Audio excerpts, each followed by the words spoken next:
I don't know about you, but this tweet from the official FIA X account pretty much sums up where we're at with the state of the organisation at the moment. The last safety car deployment was 9 races ago at the Canadian GP. Since then, we've had 9 consecutive races without a single appearance.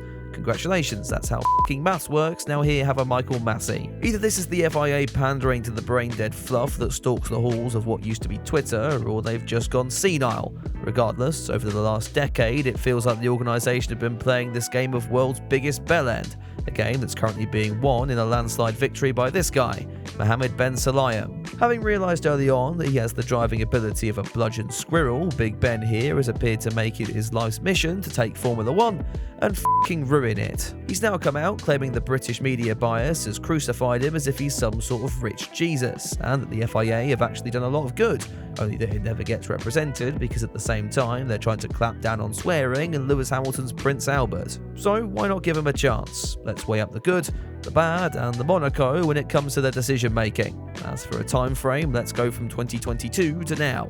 We've got to at least give them a chance. We do have to start with Abu Dhabi, however, as since 2021 the state of race direction has been under the spotlight, and while Michael Massey may have been euthanised at an early stage, things haven't necessarily improved. Consistency is the main issue, with penalties and penalty points seemingly awarded in some spin-off of Wheel of Fortune.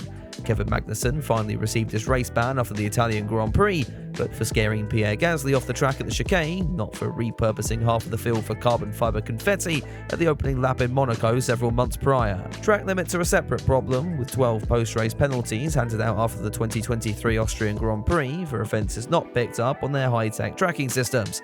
In the FIA's defence here though, they now seem to have finally found a solution, just replacing the once enticing runoff with strips of gravel like we've all been telling them for years. Since that issue appears to be fixed then, maybe it's time to devote some more attention to what goes on under the safety car. At a rain-soaked 2022 Japanese Grand Prix, the FIA decided to allow the JCB Formula 1 team to test their tractor out for a few laps. A car which I might add was gracefully donated by the Ferrari Heritage Programme. Of all the places to put a recovery vehicle onto the circuit, given recent history, this is possibly one of the worst tracks you could think of.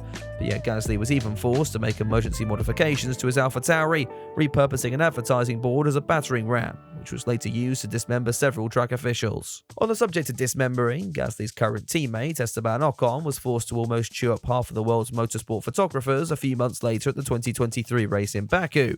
While I'm tempted to add this in the positive column for nearly ridding the world of Getty images, the fact is they didn't, and this is just another huge lapse in officiating an organisation that is more expected than the junior categories, or Formula E. We've been very negative so far, so let's take a look on the other side of the coin.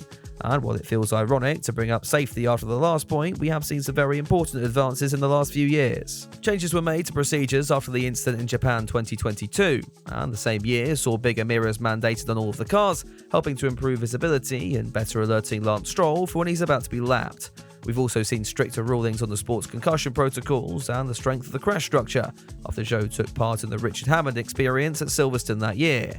Thankfully, that's yet to be tested in practice, but this could well save lives in the future. We might as well mention the 2022 regulations on a whole as well, which are aimed at reducing the dirty air off the cars, thus improving overtaking and the overall spectacle of the sport. This worked, at least initially, before the F1 teams got too clever and found ways around these new limitations placed in front of them. I'm not going to place the blame on the FIA for that, however. One element of those regulations that's continued to be a headache for teams is the introduction of the new 18-inch wheels. I don't know where to put this one, as while it has served its intended purpose of making tyre strategies a little more unpredictable, it's also placed a greater focus on preserving said tyres, which is sometimes taken away from the action on track. There's also the matter of Pirelli being f***ing useless as a tyre supplier, so again, I'm not placing all the blame on the FIA's door here.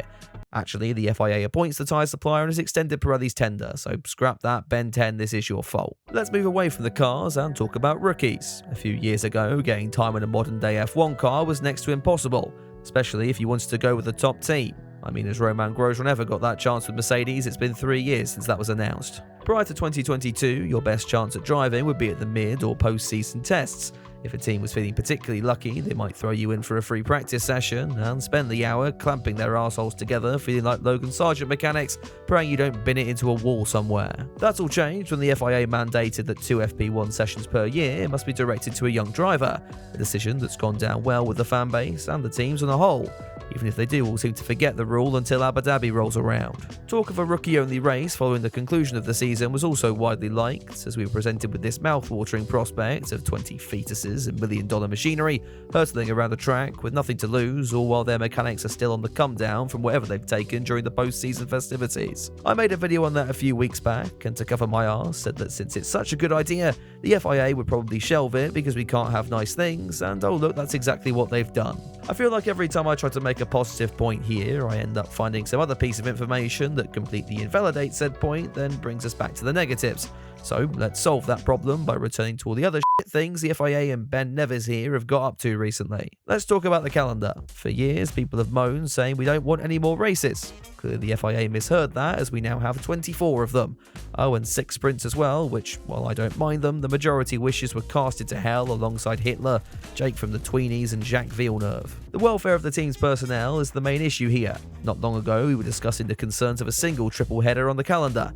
Now we have f***ing 3 of them. The FIA may have brought in streamlined weekend procedures to improve the suicide rates of Grand Prix staff, but this is the equivalent of your boss asking you to forego half of your annual holiday in exchange for the occasional stale biscuit in the foyer and a couple of self-help leaflets that upon reading ironically make you more likely to shoot yourself in the head. Returning to the tracks themselves, and while we've seen the return of venues like Zandvoort in recent times, the vast majority of new events have taken up the form of street tracks, which used to be exciting when we had like 3 of them.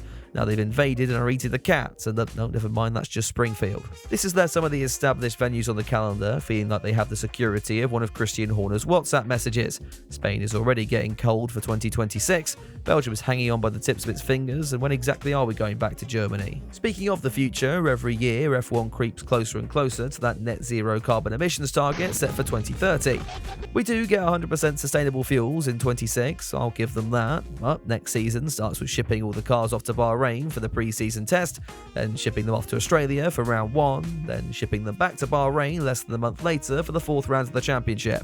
It's like telling everyone you're going to stop smoking while chaining a pack in the backseat of your car and giving your entire family more forms of cancer than a dog in Hiroshima. With that deadline fast approaching, you'd imagine the FIA are busy working towards improving that situation.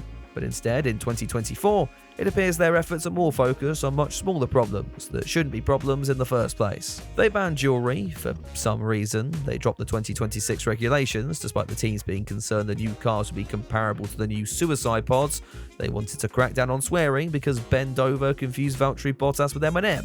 There are literally no positives to these decisions, and all they've done is present the FIA as even more a farcical organisation who show no focus on the bigger picture whatsoever. Returning to the president's comments at the beginning of this video, and you know what? There is a hint of truth in them. The FIA have made positive decisions in the last couple of years, some that have massively improved driver safety and better prepared rookies for the harsh reality of Formula 1. But with every subcategory, there also seems to be a list of areas where they've managed to make a complete and utter hash of it. Their adventures in other motorsport series haven't been much better. I mean, they've made a big deal about saving paper and rallying, but then continue to allow the Make-A-Wish Foundation kids to dream up new rules for Formula E. Uncle Ben here can cry all he likes. The modern day media will go hunting for those stories like the SS in 1945. It's why this video is titled "The FIA Have Gone Senile" and not a constructive analysis of the FIA's recent decision making. Welcome to 2024, my friends. Now go watch some Skibbity Toilet and learn how to become a Sigma. Honestly, what the f*** has happened to this human race? The last time I made a video on these guys, they went and took it down, so leave your best insult for them when they go and read it in the comments below. And if you enjoyed the video, please do leave it a like and get subscribed to the channel for more content like this in the future. A huge thank you to the patrons and channel members who got early access to this video, and if that sounds interesting to you or you just want to further support me and the channel, then head down to the links in the description to get involved. I'll be back very soon with another video, but until then, have a good one.